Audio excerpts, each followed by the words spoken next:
Elizabeth, I am so delighted to have you. Thank you so much for your time in advance. I know this is going to be a great conversation. Oh, I think we're going to have a lot of fun, Wendy. I'm excited. It's so fun. It's just fun when you're doing something that brings you joy and you're talking to amazing people that are doing wonderful things in their own orbit. And when you bring those two levels of enthusiasm together, it just has no choice but to be a good time. I would agree with you. And I should say also, thank you so much for having me because the reality is you can have a ton of different guests on. And so I'm just very grateful that you picked me. So thank you so much. But no, at Kismet, like obviously we are having a lot of fun already. So I look forward to, like you said, the enthusiasm and the joy that we bring into this conversation. So thank Yes. you. Oh, it's my pleasure. And these are the only conversations I'm really available for. So it will be a good time, I Good. promise. So I Okay. would love to start by asking, how are you saying yes to yourself in this season? Wow, that's such a great question. So I think, one of the things that brought us together was I had a book that was published in July, and it's called The Power in the Middle. And it was really brought about by a couple of different life experiences that I had. And so I started the journey of writing a book. And for those folks who are inherently creative, I think that saying yes to doing something that is labor intensive, that can take you away from other things that you love, but is also something that you love, and also taking the risk of doing something that's completely different and outside of your comfort zone is a huge way to say yes to yourself when we have a lot of opportunity to say yes to other people or other things. And so I would say that bringing that book into fruition is probably one of the biggest yeses that I've allowed myself to have in quite some time. So Oh, well, congratulations. And thank I you. would imagine that so much of the principles that you're sharing in the book, you were also practicing in the process of writing the book, Oh, in absolutely. choosing Yeah, yourself, in investigating what feels good to you apart from all the other people in your charge.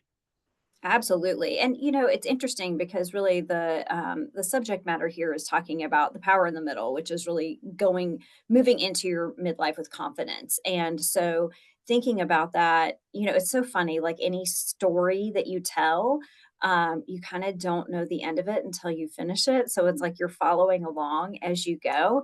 And what really came about for me is this notion of when you are trying to step into the season of your midlife and truly step into the boundaries, the beliefs, and the values that are going to bring you into this space of your life. A lot of them you actually had when you were a young girl. I think that was, when one of the stories that I tell through kind of the arc of the book is having what I can call sort of a come to Jesus. I'm from the South, so I'm going to Yep. say it that way. But this conversation with a mentor who really challenged me on my own risk taking, and Mm. I had this sort of seminal moment of like, who do I want to be right now? And the vision that came to mind was this picture of me when I was probably 8 years old. And I remember going home that night and literally digging this picture out of an album that my mother had put together for me. And I found it this wild, free girl who was just, she was comfortable. She just did not care. And she was so joyful. It's me on a swing. And I'm like yelling at the camera and just like full mouth, just untethered. Oh, And I so have that chills. yeah, and so, like, really, as I think about sort of those values and the beliefs and the boundaries, it's how do we get back to that girl who knew her worth? She knew who she was, and that's the human that we are. That's the human that we can be, and we spend so much time compromising that girl, and she's the truth, I think, for me. Right? I mean, I hope for other women too. I So, think absolutely that is true. And when we hear things like joy is our birthright, abundance is our birthright, this freedom and love and untethered freedom really is our birthright, that it can feel like, well, no, you don't understand. I have, 7 children I have to take care of, or Yeah. I live on a farm and I have all this stuff Yeah. to do. Like unbridled joy is not on my to-do list today. But really, when we see how we were as children before whatever institutions or situations or circumstances or people or life formed the woman we became, it's really a rediscovering or a remembering that comes with that reinvention. So it's not creating something out of nothing, it's remembering what we already know. That, and I think too, when we cast our minds back to that girl, whomever she was, like there were a lot of limitations on her, right? Like there were the things that she could or couldn't do just because of her age. But even too, I think of who I was as a young girl. There were opportunities that are available to us now that weren't available when I was a young girl. And I think that seeing the things that we can do, just earlier you and I were not being recorded, but we were talking about this independence, like this opportunity to travel, to create the lives that we want to create. And when I think back to my mother, or other elder women in my own family or in my community, I don't know that they had those opportunities, but we do. And Mm-hmm. so that young girl, like she has opportunities that maybe she didn't see, but we're creating for the next generation of girls behind us and young women behind us. And so I think that's so powerful too. I think that's empowering. It's beautiful. And it reminds us of we're consistently creating legacy no matter where we Mm-hmm. are in our life. We're consistently creating a pathway for someone else, whether we're aware of it or not, whether we have biological children or children by choice.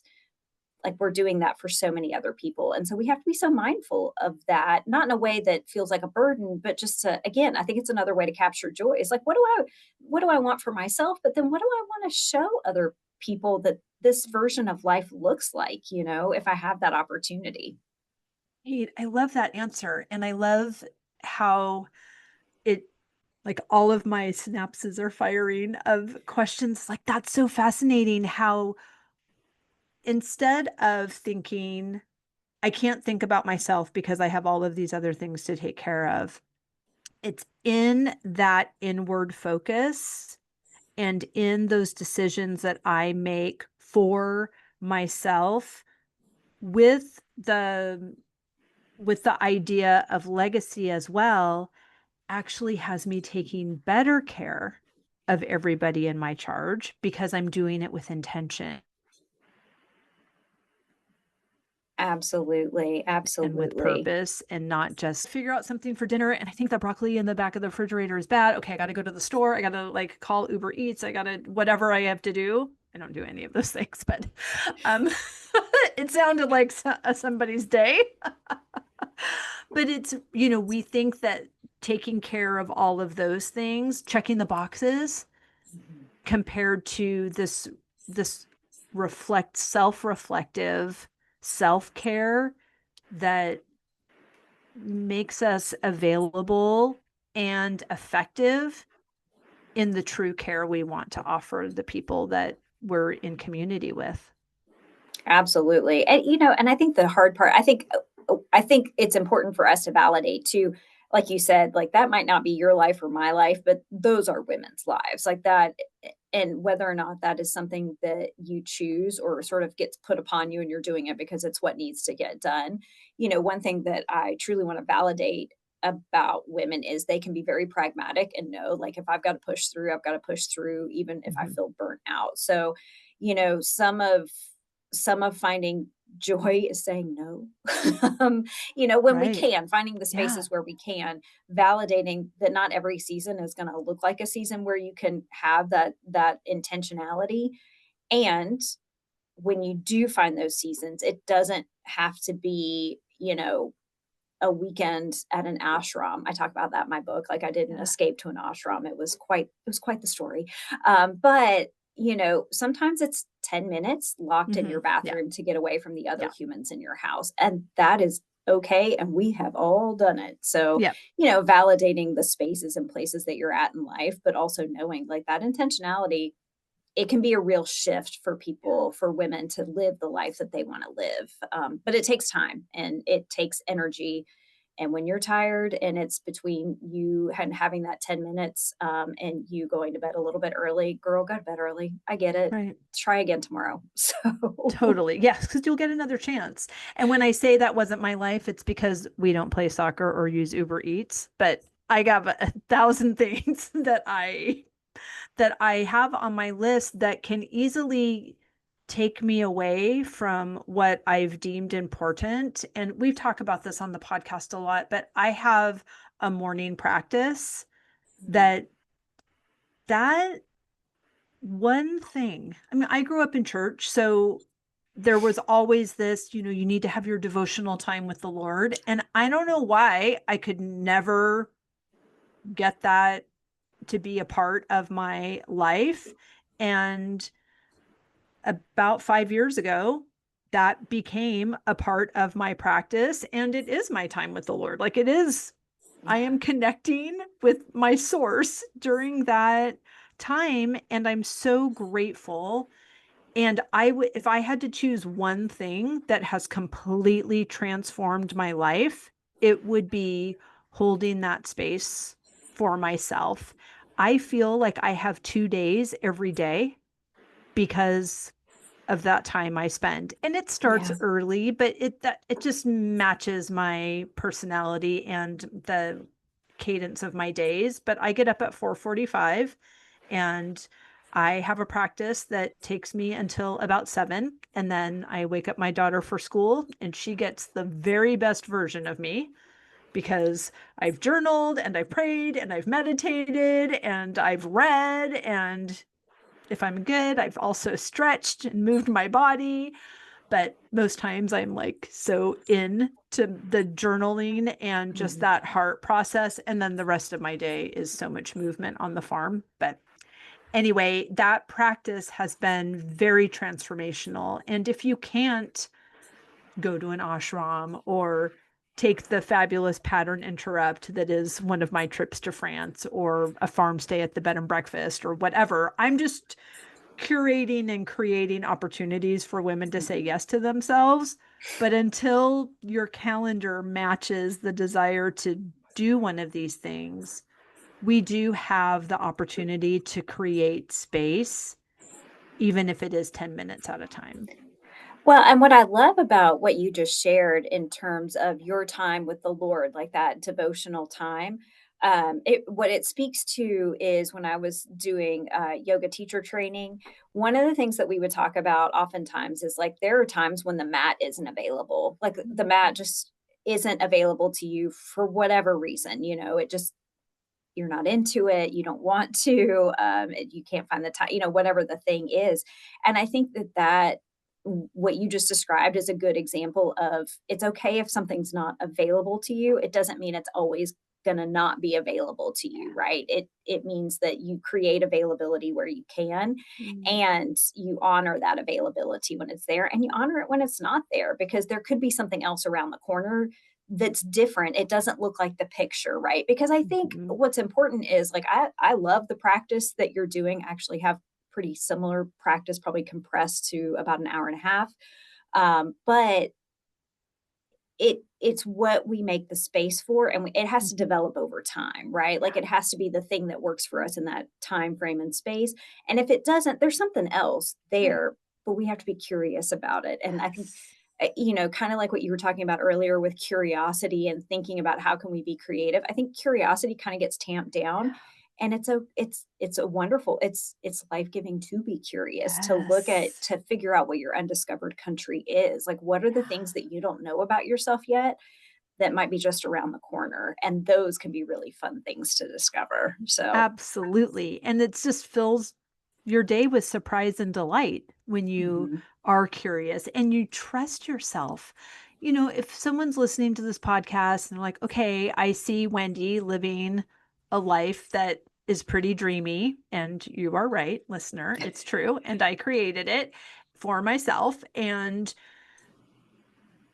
if you can't, I don't think it's going to work if you just follow my 3 steps to living the life you want. Like there are not 3 steps to living the life you want. There might be 3 practices that you do over and over and over 1,000 times a day that Yeah. result in the life you want. But taking somebody else's example and then seeing how that works for you. Just like a Yes. recipe. If the recipe calls for cayenne and you don't like it spicy, you don't have to use the cayenne, but don't throw out the whole recipe. Just find out what's going to work best for you and trust how you feel in each of those moments or practices and see what's a good fit for you. And if 4:45 in the afternoon is better for you than AM, then hooray. Try that. Absolutely. I love that example, and I love the idea of the recipe and thinking about, like, what is I'm gonna use the term secret sauce, like, what's your Right? secret sauce? Because I think what is challenging is, folks that are listening to us right now, they're interested, B, they wanna get some ideas, like, they wanna be inspired, and I think oftentimes when we're listening to podcasts, what we're looking for is the validation of we're not alone. You're not Mm, alone. And that is totally. 100% true. We are all here with you. And yet, as we are all finding our own paths, to some degree, we're doing it parallel, right? Like Yes. we all want that inspiration. We all want to be validated. Like we all feel sort of a sense of ennui, a sense of just uncertainty. And that happens through life. That's why we talk to peers or listen to peers so that we can get validated and feel normalized of like, okay, I'm not alone, and your path is your own, and that it's like we're all little snowflakes and we all have to find our own path. And so your 4:45, you're 100% right, might be somebody else's 12:30 p.m., and that is Hmm. completely wonderful. And these are all ideas to sort of spitball after and figure out for yourself. And oftentimes, I am a counselor by trade and I teach other people how to be counselors. And so one of the things we talk about, like, I teach school counselors how to be school counselors. So one of the things we talk about is journaling. Well, if I'm working with 5-year old isn't necessarily going to journal, but they might collage or they might get pictures and put them together, and that's their version of journaling, right? And so thinking about what is your own language, what works for you, that does the same level of expression or reflection or movement, and it's your expression. And maybe we're all validated in that, hey, that might inspire us to live differently, to live maybe differently in a way that feels better, but it is our own expression. Does that make sense? Absolutely. And giving yourself permission to course correct, giving yourself permission to trust yourself, giving yourself permission to have it look different than a person that you admire and the things that worked for them. It's like, this is for you.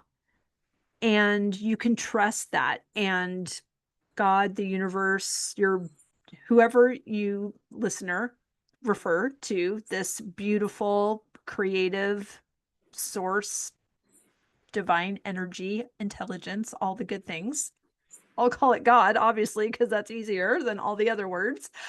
But your dreams, your peace, your love, your purpose, your reason for being here wants you as much as you want to know it. So you can trust that if a practice sounds intriguing, that you're going to have all the resources you need to do it. And if you're, of course, the alarm clock rings early.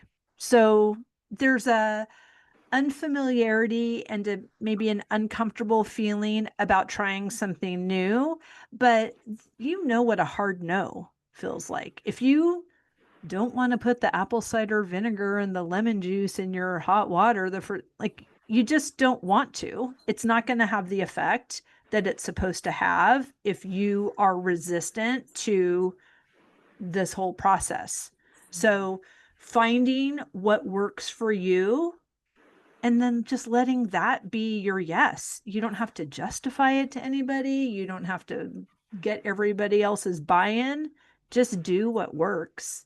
And then I mean, really, like the doing of the morning routine it's just the first step. Like then there's all of the guidance Then that you there's the life, receive, right? Then right? there's Like the life. during that time, you're going to have to keep taking steps and meeting your growth edges and course correcting and making mistakes and course correcting from that. And like you said, you're going to get another shot at it tomorrow. So it's okay. But there's this momentum that's required because we're playing the long game. Yeah, oh yeah, this is the marathon. This is not the sprint. And one a word that you said that I'm not sure that you're aware that you said it, but I think is really important to highlight here is the notion of fear. Because there is a vulnerability in fear in creating that space for yourself. Because when you turn off all the noise of other people's suggestions or what works for others that doesn't work for you, there is silence in that, right? And that silence is scary. Like, we don't spend a ton of time in silence. We tend to spend a lot of time trying to distract with, say, cell phones or people or activities and things like that. And I think the biggest growth edge that we come across when we are trying to figure out what's working for us at this stage, when we are trying to step into joy, is the silence that comes from, this is really only my decision. And that feeling will pass. Like, it's going to pass. And yet when you're in it, it's so darn uncomfortable, and it's hard to self-regulate yourself when you're uncomfortable. That's the truth. And so then it becomes easy to be like, oh, let me distract with a person, a phone, a pet, a Mhm. task, whatever the thing is. But if we can slowly work into being more comfortable with that silence to truly meet, as you said, that creator and have that conversation, there is richness there, but it is not without peril. And I think that that's an important thing that we all have to be mindful of at any stage of life and honor it, because that's part of the growth too, right? Like, that what makes life sweet isn't just all the sweet, because if it was all sweet, we wouldn't appreciate it the same way, right? We have Right. to have the struggles to be strong. We have to have the scary to appreciate the calm. And I think that that deserves space in our lives, because when we dance with that, it better prepares us to be calm when the next storm comes. So Mm. that's kind of my take. But you said that, and I just want to highlight that because it was such an important piece of what you just said. Yes, that's so beautiful. And we need the contrast. Mhm. The, when we know what we don't want, it makes it even more clear what we do want. Yes, you're dating yourself, right? Like, Oh you my God. constantly And dating yourself. reparenting yourself, Yeah, oh yeah, for sure. all of the things at the same time. So, what would, are there any practices that you have in the book that, let's say, a woman that's listening is saying, okay, I hear what you're saying. It's about to be a new year. I'm done. I'm done and I want more. And I don't know what exactly it means that I'm done. And I don't know what exactly it means that I want more, but those are the two things I know. And obviously, it would have been nice if I paid attention a few years ago, but here's where I am. Yeah, yeah. Where do I even start without like burning everything down in a day? Well, okay, so I'm gonna tell you what comes up for me when you said that, and, I don't think this is a burn it down, but we definitely are jumping into the 12-foot side of the pool. Like, I'm Right. fixing to just give it to you. I want it. So the cool thing is, there are a lot of exercises in the book, and so I love that. So when I designed this book, I really and wrote it, I really was looking at, what are some of the best interventions that I have done with my own clients and my private practice, and how can I incorporate that in some way, shape, or form into this book. And so one thing that you can do if you would like to date this book is you can hop on the Bloomsbury website, and I'll give you all the information. But all of the worksheets that I create, or all of the exercises that I created for the book, are actually on Bloomsbury. Because Amazing. yeah, so I mean, the cool part about that is, like, I am an academic at heart, so the thought of writing in the book, like, really actually does hurt my soul. But yet people write in books, and that's wonderful. If it's your book, do it. If it's a library book, please don't. But you can download the exercises and check those out for yourself. It'll make more sense if you have the book. I will say that, but you can download it. But one thing, and it really comes up for me in the holidays when we go through Thanksgiving and Christmas and Hanukkah, and we're seeing people and that sort of thing. There is a chapter in my book about intimate relationships. And Mm. one of the pieces of at the end of that chapter is an exercise called How Toxic is Your Pond? And so thinking Mm. about like your inner circle of people around you, one of the things that we did was to think about if someone feels like a healthy relationship, like create a pond, and you're going to create a fish for the person that feels like they're a healthy person in your life. And then if someone feels unhealthy, they've got more toxic traits than they're a snake. And I am sorry to all the critters out there. It was just what came up. I But don't know so of any then you snakes look that at your listen to the podcast, so I think we're okay. and I like snakes. They do good things. Sure. But so then you literally just have a pictorial of how many in your intimate relationships, how many fish and how many snakes. And then it kind of gives Mm. you an idea of like how toxic is your pond. And if you feel like your pond's a little more toxic than you want it to be, maybe that is something to look at and explore for yourself. So again, that's a little bit more 12 foot of water than like 3 feet of water, but I do think that it's a cool exercise. So I do too. And, this can be a triggering time of year, whether it's just reminding myself of why I live on the other side of the country, or again, that's not my experience with my family, but it can remind people of what am I doing? It also, I believe, comes with this wah wah of I don't really have a choice. They're my family. And I'm going to say something that might be equally triggering. We have a choice. yeah, yeah, And there's absolutely. nothing that says you have to spend every Thanksgiving the way you've been spending it, or every Christmas the way you've been spending it, whether it's a table of people you see once a year, or whether it's the person that you share your bed with. Like, there is, we all get to be happy. There is a process to work through these relationships that are not joyful, or we're not being the best version of ourselves in these relationships.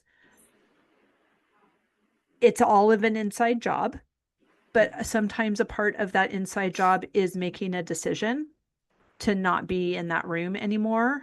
And those are big things. Obviously, like, don't decide that just because you heard it on a podcast. Like, please speak to a professional. However, I grew up, I'm the firstborn, so I'm a good girl. I was raised in church, so I'm a good girl. I thought that everybody that was standing on the stage, that even though they were reading the Bible, and I knew that was only truth, I thought that meant everything else they said when they weren't reading the Bible was also truth and only Yeah. truth, and that was some dude's opinion of something he read and how it like went through his own filter system, but whatever. So we have these rules that we are living under that have been practiced for a long time, but it doesn't mean that that's the way it has to continue to be. Oh, yeah. I wholeheartedly agree. I think some of what you're speaking to in counseling terms, what we'll say is like, what's the function? Like we engage in certain Mm. behaviors, and it's like, well, what function is that for? And then two, at one point in your life, it served a function, right? Like Totally. being with your family, obviously, whether it's family that you grew up in and you are in this family and like you said you only go back once a year and all the there's a lot of Yeah. confounding factors that happen with it. The things that you do to get back together with these folks, whomever they are, they serve to function, and you'll get triggered and you'll function the same way, or like, you'll go to these events and then you'll have to hide in your house for a week, whatever the thing is, like these behaviors serve to function. Then the question becomes like, you're an adult now. So yay, you made it. And like you the behaviors don't have to serve the same function, or you're engaging in the same behaviors and it's like they don't serve the same function anymore, and you know it because you don't feel good, right? Right. So then you have to really do that internal work of okay, so if this isn't serving me anymore, how do I function differently so that that way, A, I'm not engaging in the same old behavior I've always engaged in that's not serving me, and B, I can function differently in a way that serves me, that probably is going to be hard for the people that I'm in relationship with because I'm going to be functioning differently and they're going to react differently to me. And I go back to how do I manage the discomfort of that because it's going to be uncomfortable. And Wendy, what you said, the thing about the holidays is January is when a counselor or mental health professional's dance card gets real full I because bet. folks have been with their loved ones, and it's not, they have been in a lot of different situations, work people, lots of different situations, and then it's like, oh, it's time to reevaluate, and I'm really reflecting on some things that happened over the last season. And so I think that all of those pieces can be really, really important. Right. And I think that there can be, if there is a silver lining for the people that are in this situation, to be able to understand that it's always a double blessing. Like, if you hate that experience around that table, 100% the other people hate it too. Like, it's this, everyone is having a similar experience of discomfort. They're just using the tools that are available to them to deal with it. So sometimes our courage sets everybody free. Sometimes our example lets other people know that they also have choice. Rising tides raise all ships, whether that brings them to completely understand and apologize for everything they've ever done and they're now just like your super fan. I don't know if that's going to happen, but we get the opportunity to model what it looks like to live in our own personal yes. And we can invite other people to live in their personal yes and not have to control the conditions to make our yes feel better because we know that that is, in fact, an inside job. Oh, yeah. I love how you said that. That's wonderful. So we need to put that in a bow and put it under everyone's tree. Happy New Year. Because I think, like you said, your dance card will be full in the coming months. And it's, I love beginnings. So Thanksgiving used to be my favorite holiday, but New Year's Eve is my favorite holiday Is it now your because favorite now? Yeah. I'm like writing a letter to my future self to be opened a year from now. I like all things are new on that day. It's the way I approach my morning practice as well. It's like, oh my gosh, the sun's not even up yet. Anything can happen today. And that's Yeah. how I feel at the beginning of the year as well. So we can bring that energy and that beauty and that desire for something new, different, aligned. Mm. I And love the word aligned. I oh love that my you use that gosh, word. Yeah. that the year that was my word of the year, that's when a lot of things changed around here, Yeah. including the number of people that live at this address. Okay. Yeah, Yeah. it's no joke, but Yeah. I completed with a lot of things. And I had a woman on the podcast. She's amazing. Her name's Dina Barron, and she's a numerologist, and she wrote a Mhm. book as well. And which I cannot recall the title of. Forgive me, sweet Shannon. We'll put that in the show notes as well. But she talked about in numerology, 2025, you add all those numbers together, 2 plus 0 plus 2 plus 5 equals 9. And so we're in a 9 year. And in numerology, it just goes from 1 to 9, which means that this is a year of completion. Mm. So Well, that anything, that resonates with me. So. doesn't it? Like anything that you are ready to complete with, you need to do it by Mhm. December 31st, or you will be carrying this around in your cute, energetic suitcases for 9 more years Oh. I know. Wow. I have Well, gone through that's my closets. I have gone through my drawers. I have gone through my address book. I have got like, what am I? I'm not going to grow dahlias anymore. I've been a dahlia farmer for decades in wow. California and here. Mhm. I'm done Mhm. because I'm not available to do it for 9 more years. I wasn't sure if I was Wow. going to do it for another year, but I'm definitely not doing it for 9 more.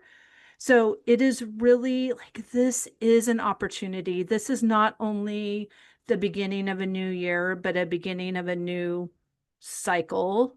Mm. Whether you Mhm. like, I mean, some people, I don't believe in that. It's like, well, if you don't believe in numbers, there's a lot of them all around you. So it is, I think, but I mean, I think the wisdom of that is the what yeah, you're talking about is the internal inventory. And totally. I think that the internal inventory piece is something that many of us go through at the Yeah. end of a year. Or, you know, I mean, again, I teach in school. So the reality is Right. like the school year is new for me, you know, so whatever your Yeah. beginning is needs to be your beginning. But I mean, I think that internal inventory of choosing for yourself, like, what do I really need to wrap up or leave behind? And then Mhm. what do I want to carry in or explore? I think that that transcends I think that that transcends a lot of belief Yeah. systems and value systems. I think that that creating that as a natural cycle in your life just feels healthy. It feels right. Like Right. animals do that, right? Like you literally Right. see the little birds when they're coming out in spring and they're cleaning out old nesting boxes and they're putting new Yes. stuff in. So we're not doing anything in that inventory that we don't see all around us. And so I Right. think that there's such wisdom in that. I love that. And the intentionality of even calling it something else. Mhm, Like, really, like, what do I want to get bigger this mhm, year? And what mhm. do I want to get smaller? Yeah. And whatever we're tolerating, we're choosing.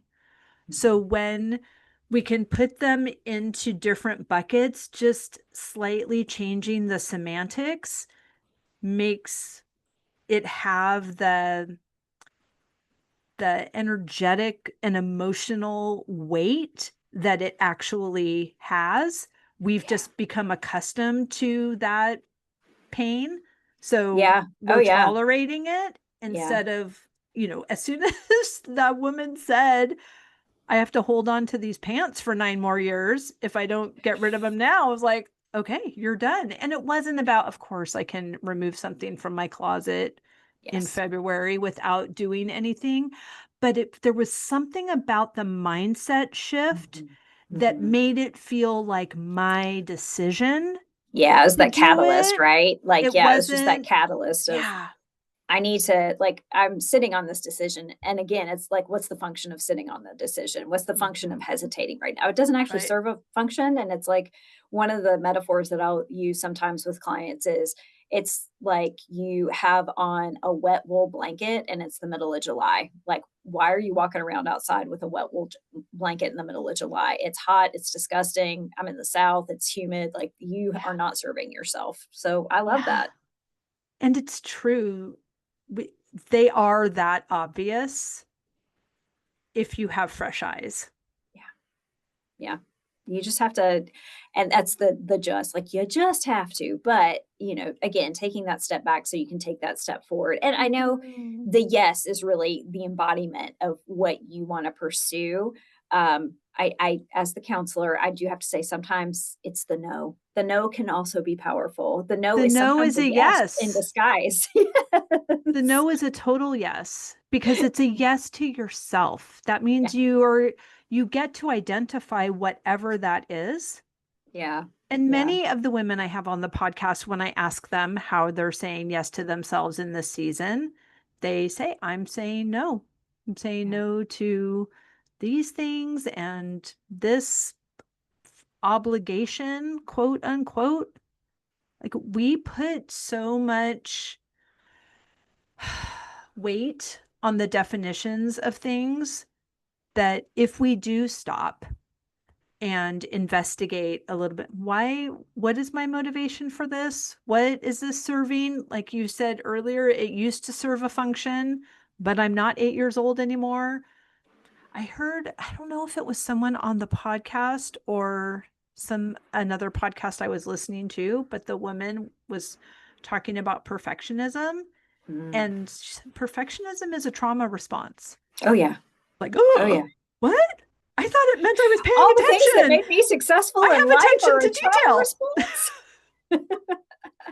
Right. And then it's like, oh my gosh, what am I afraid of? And what was real about that? And I mean, oh my gosh, I get why silence is scary. Mhm. Because then you're Absolutely. You know, like, like oh this, great, now what? Now what am I supposed to yeah. do with all this stuff that just It's filled like my echo journal? chamber. Yikes, this is frightening. And, it's funny, this conversation actually reminds me of the year that, I made a promise to myself, and I had a teacher one time tell me, like, "A promise to yourself is sacred, like, you have to remember Mm. that." And when I don't wanna do something, when the alarm goes off at 5 o'clock in the morning and it's time for me to get up to meditate, and really I just wanna lay in the bed, that is a promise to yourself is sacred. Get up and do it, Mhm. And so, Right? but it reminds me of, the year that I promised myself that I was gonna take a step back from doing emotional labor at work.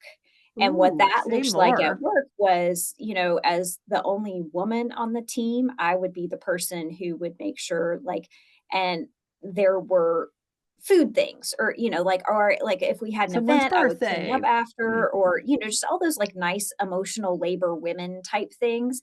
And I was like, this is the year that I'm just not, I'm not going to do that. And it was so interesting to me. First off, nothing, the world did not end, amazingly Really? enough. Are you sure? I was a happier human, which was great, and things happened the way that other people would lead, and they needed to lead the way they needed to lead, and that was a Mm. really good thing, for the whole team. And so, that this conversation is really bringing that, like, talking about that no, whatever your thing is, it needs to be yours, but I just remember that was a really important moment for me in my own Yeah. maturity and development as a human, to be like, I'm doing emotional labor at work or in other places that it's like, no, I actually don't have to do that. And if I take a step back, either something will fill in the gaps or it won't, and that'll be okay. Okay, And how is that I will okay? be 100% okay with it How? because I won't be burdened. How? So, How is that okay? I have a question. Because witnessing that and what's coming up for me is in the past, some women are wanting to go on my trip to Paris, let's say. Mhm. And they're like, but I have one woman, this happened a couple of years ago. She's like, I have a 14-year-old.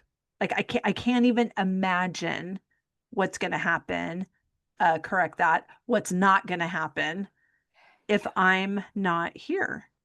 Mhm. And it was a big leap for Oh her yeah. Oh yeah. emotionally. It's like her only child, and what he's going to feel like I'm abandoning him, and no one's going to do the dishes, or he's going to eat chips for dinner or whatever, right? And then she went, and on she got home, and of course the house was clean, like everything was fine. And it did give him the opportunity, because when she got back, now he asks her, Mom, I see you're still working at your desk. Can I make you a snack or get? And she was like, What? This is amazing. I should have gone a long time ago. But my question is, how do you make that decision without getting on a plane to Paris to spend the 2 weeks while they figure out their stuff? Like, how do you witness it without going back on the promise to yourself? Absolutely. Well, I think first off, we that silence in your head. Mhm. Like, I think that's gonna be the first thing that you, and actually, I can't even say that you'll have the benefit of silence. It'll be more like quieting the head noise that's screaming, Mhm. going, "Dear Lord, let me Mhm. pick up XYZ, or let me fill in the gaps," right?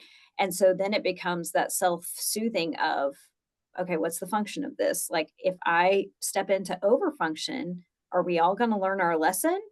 Or if I self-soothe, because this feeling is gonna pass, how is that going to make me different? How is that going to make the situation different? Accepting the fact that it's not going to be a perfect situation. Right. I think if we could all hop on a plane to Paris, we would, or France, I think we'd all be Yeah. happier. I do think that. Agreed. But, but I do think, you know, it's not going to be a perfect thing. So there are going to be times where you are going Yeah. to overfunction. Like I overfunctioned, and then you forgive yourself and you start over again the next day, just like we talked about Right. earlier. So I think that there's that piece of it.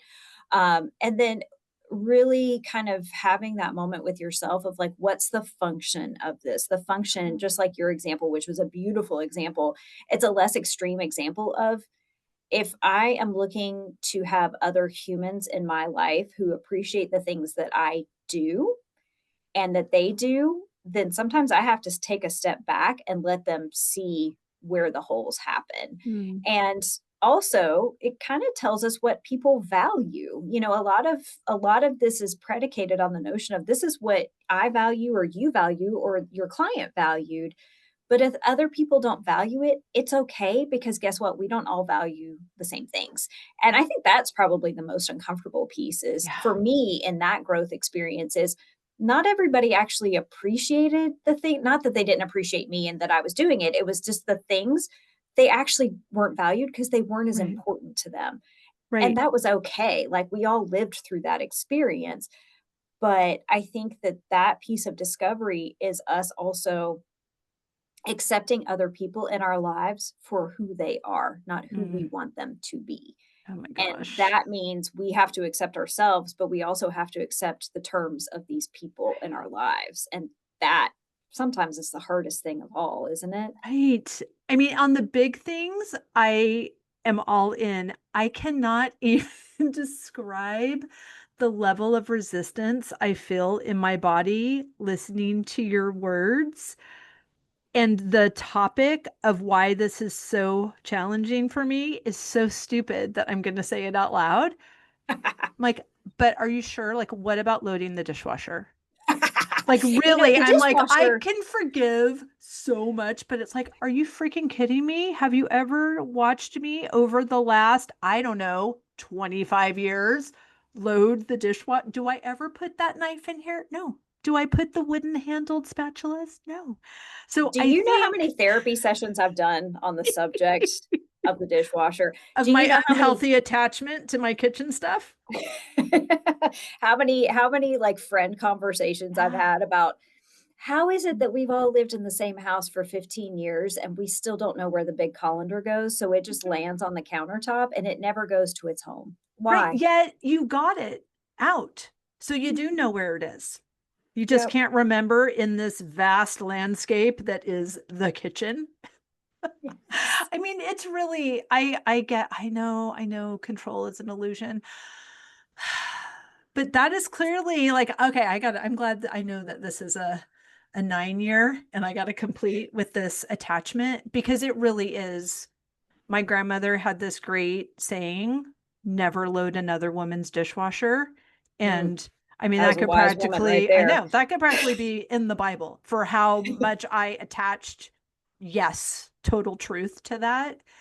But I am, and I think that these things happen. Like wherever your vibration is off or wherever you have a growth edge, don't worry, it'll get bigger. Like it'll don't worry. You won't miss out on the lessons that are here for you because as I was chatting with you before we hit record, there are movies that are being filmed here, which is so fun and exciting, and TV Yes. shows and all of Yes. this stuff. And the last couple of times they've been in the kitchen, and I've really noticed I have an unhealthy attachment to my stuff in Mhm. that room. I It's just cannot interesting. wait to hear the rest of this story at some I point. can't wait to hear the rest of that story too. Like I've identified the problem. We've chatted about perfectionism being a trauma response. Mhm. Like what's happening there? So I'm glad I've got some journaling to do. I'll report to you, listener, if I'm still a freak show in 2026 or what's Oh, happening. I don't think I would ever identify you as that, and B, what I would say is, like, look at all the amazing work you've already done if the place that you're centering Yeah. is the colander in your kitchen. Like, Right. honestly, Right. in the grand scheme of life, you've done a lot of work. So let's maybe celebrate that it's just the colander in the kitchen and you've Thank you. identified it and you know, because so many of us are still working on so many things. And so that Right. I say go for it, girl. Like Thank you. you've conquered more life than you haven't. How about that? I received that. And I love that you said that because I was shoe shopping with Amelia. She's 11, and shoe shopping is challenging Mhm.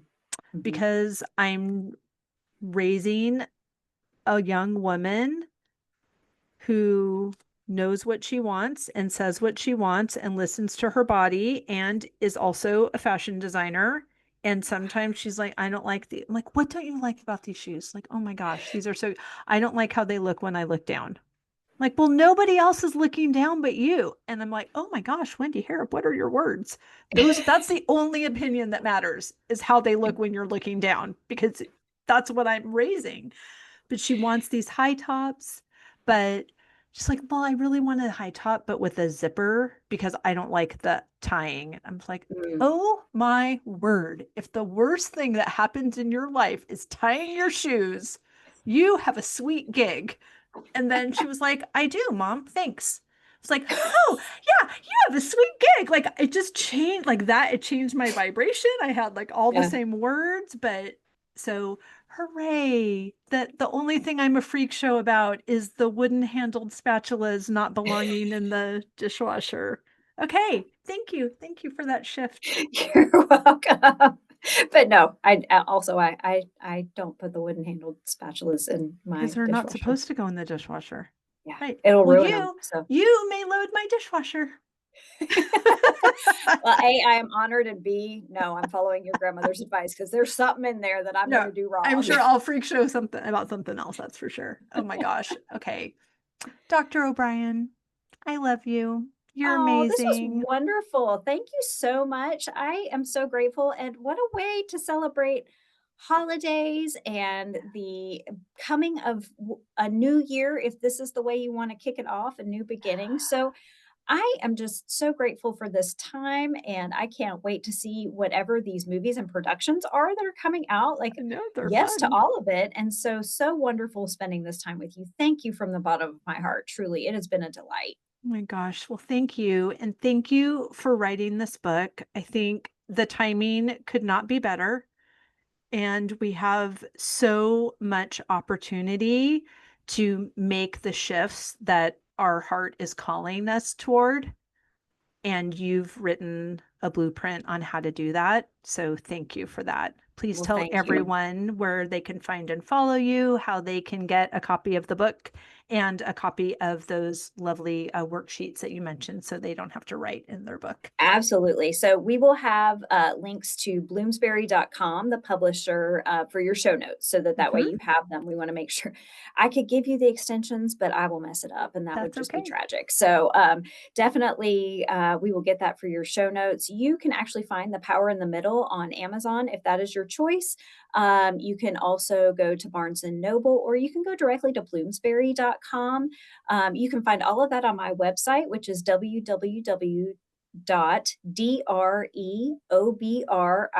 www.dreobrien.com. So dreobrien.com. And all the links are there for that. I would love it if you guys would follow me on socials. And all the links will be on the website, but it's at Dr. Elizabeth O'Brien for Instagram and Facebook. Sign up for the newsletter. I promise I am not going to bog you down. It is one time a month, but it's some of like reflections of my month and some fun little tips and tidbits for you and things like that. And then, Wendy, if you're okay with it, I actually do have a Please. discount code for the book. And so I will send Fantastic. that to you and you can pop that into the show notes. If you order on Bloomsbury, you'll get 20% off. So we always want to help people out. What a gift. Thank you so much. You're so generous, and I've really appreciated this time together. Same. Thank you, Wendy. And I look forward to talking to you again, hopefully in the future. I can't wait.